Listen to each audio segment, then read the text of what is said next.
Hello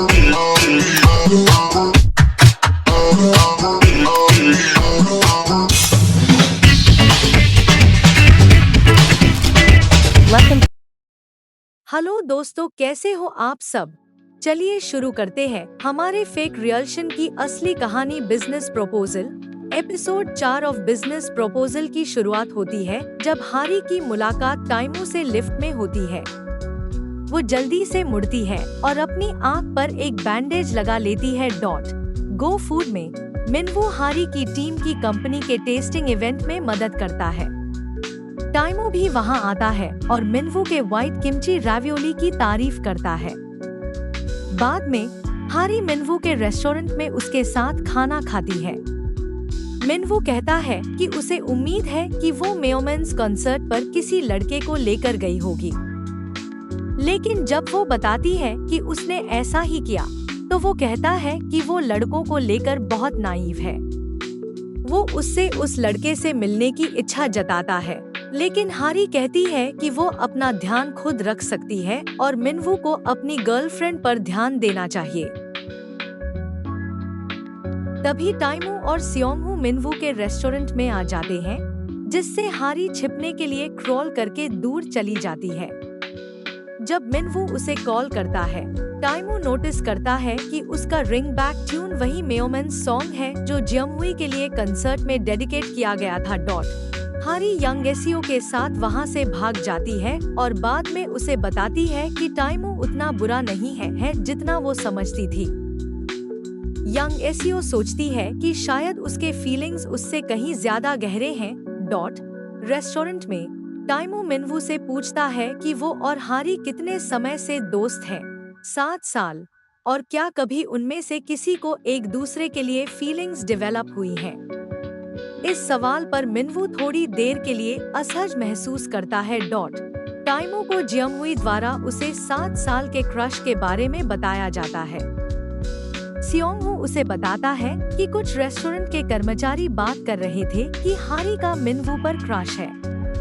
टाइमो remark करता है कि हारी और जियोंगहुई काफी सिमिलर हैं।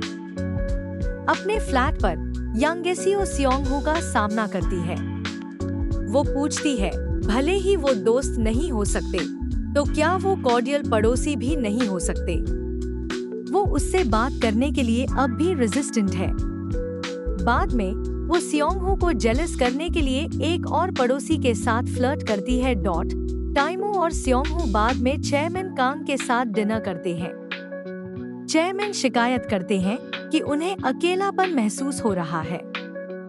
वो सियोंगहू से वापस रहने के लिए कहते हैं, उसे अपना पोता कहकर बुलाते हैं। चेयरमैन सियोंगहू के कैलेंडर में झांकते हैं, जिसमें दिखता है कि टाइमो और जियोंगहुई की 1 साल की एनिवर्सरी शनिवार को है।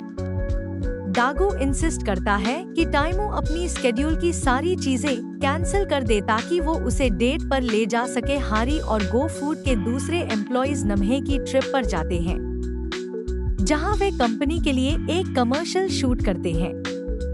चेयरमैन खुद उनके लोकेशन पर पहुंचते हैं। हारी अपनी फेस छुपाने की पूरी कोशिश करती है और टाइमो की कॉल लेने के लिए बाथरूम में स्नीक करती है। टाइमो उसे बताता है कि उसके दादा को उनकी फेक एनिवर्सरी के बारे में पता चल गया है, इसलिए वो उसे बाहर जाने के लिए पूछता है। वो ये भी रिमार्क करता है कि उसका रिंग बैक सॉन्ग काफी पॉपुलर है।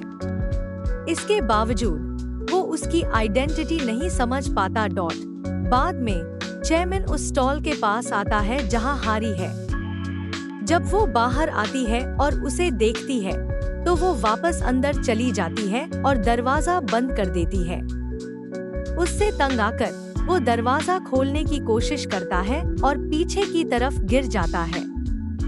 बाद में टाइमो कमर्शियल के बिहाइंड द सीन्स फुटेज देखता है, जिसमें हारी अपनी आई पैच के बिना दिखती है। वो डिसाइड करता है कि ऑफिशियल कमर्शियल के लिए हारी के फुटेज का यूज करेगा। चेयरमैन कांग को जियोंगहुई की असली पहचान का कोई अंदाजा नहीं है, यहाँ तक कि वो रिमार्क करता है कि हारी हमारी जियोंगहुई जितनी ब्राइट यंग वुमन नहीं है। टाइमो उसकी रक्षा में हारी का समर्थन करता है।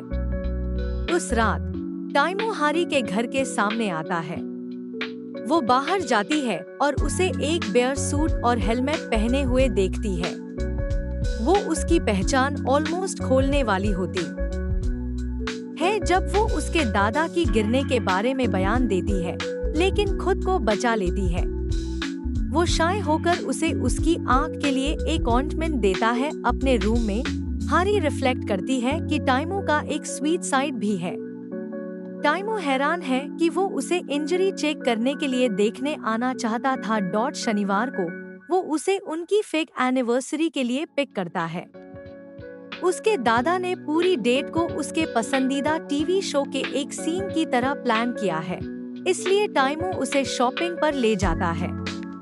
हारी उसके सामने कई आउटफिट्स मॉडल करती है। आखिर में वो उसे एक एक्सपेंसिव ड्रेस खरीदता है जिसमें उसे फिट होने में दिक्कत होती है। शॉपिंग के बाद टाइमो और हारी एक प्राइवेट जगह पर डिनर करते हैं। इस बीच यांगेसियो अपने फ्लैट के जिम में वर्कआउट करने जाती है, जहां उसकी मुलाकात स्योंग-हू और उसके नए पड़ोसी से होती है। पड़ोसी उसे वर्कआउट करने में मदद करता है। यांगेसियो फ्रस्ट्रेट होती है कि उसे उसमें कोई इंटरेस्ट नहीं है। इसके बजाय वो स्योंग-हू के बारे में सोच नहीं रोक पा रही है, भले ही उसने उसमें कोई इंटरेस्ट नहीं दिखाया है। उसे ये पता नहीं है कि वो उसे जलन के साथ देख रहा है। जिम के बाथरूम में स्योंग-हू नोटिस करता है कि पड़ोसी बिना चश्मे के कमरे के विपरीत दिशा से घड़ी पढ़ सकता है। उसे अचानक उस पर काफी शक हो जाता है। बाद में पड़ोसी यांगेसियो को अपने डिजाइन्स में से एक स्टैंडिंग लैंप देता है। वो गिफ्ट लेकर थोड़ा असहज महसूस करती है, लेकिन वो जोर देता है। उनके डिनर में हारी की ड्रेस बहुत टाइट महसूस होती है। जब वो अपना पर्स उठाने के लिए झुकती है तो वो पीछे से फट जाती है। शेफ्स उनके एनिवर्सरी की बधाई देने के लिए बाहर आते हैं, इसलिए टाइमो उसके पीछे खड़ा हो जाता है, एक मुस्कान छुपाते हुए। जब वे बाहर चलते हैं तो उसका शू गिर जाता है। वो उसे वापस पहनाता है, उसे केयरफुल रहने के लिए कहता है। फायरवर्क्स हार रिवर के ऊपर आसमान में जाते हैं। उसे देखते हुए टाइमो रिमार्क करता है कि फायरवर्क्स बहुत सुंदर हैं। वो उसे घर छोड़ता है और वो उसे बताती है कि उसने उनकी फेक एनिवर्सरी डेट पर मजा किया। वो उसी सेंटिमेंट को रीट्रेट करता है, बस फेक डिस्क्रिप्टर के साथ। घर जाते समय टाइमो उनकी डेट के बारे में मुस्कुरा रहा है। उसे नोटिस होता है कि हारी अपना वॉलेट उसकी कार में छोड़ गई है। वो उसके घर वापस आता है, उसे कॉल करता है, लेकिन कोई जवाब नहीं मिलता। तभी मिनवू शॉप पर आता है। टाइमो कंफ्यूज्ड है क्योंकि मिनवू हारी को बुलाता है और वो जवाब देती है। रिकॉग्निशन उसकी आंखों में सेटल होती है जब वो वॉलेट खोलता है और आईडी देखता है जो जियमहुई पीछे छोड़ गई थी। वो हारी की है। एपिसोड खत्म होता है जब वो जियमहुई को फोन करता है। हारी जवाब देती है, ये जाने बिना कि टाइमो उससे कुछ मीटर की दूरी पर खड़ा है। हे अगर आपको ये एपिसोड पसंद आया तो इसे लाइक जरूर करी और हमारे चैनल को सब्सक्राइब करना भूल जाइए। मिलते हैं नेक्स्ट एपिसोड में।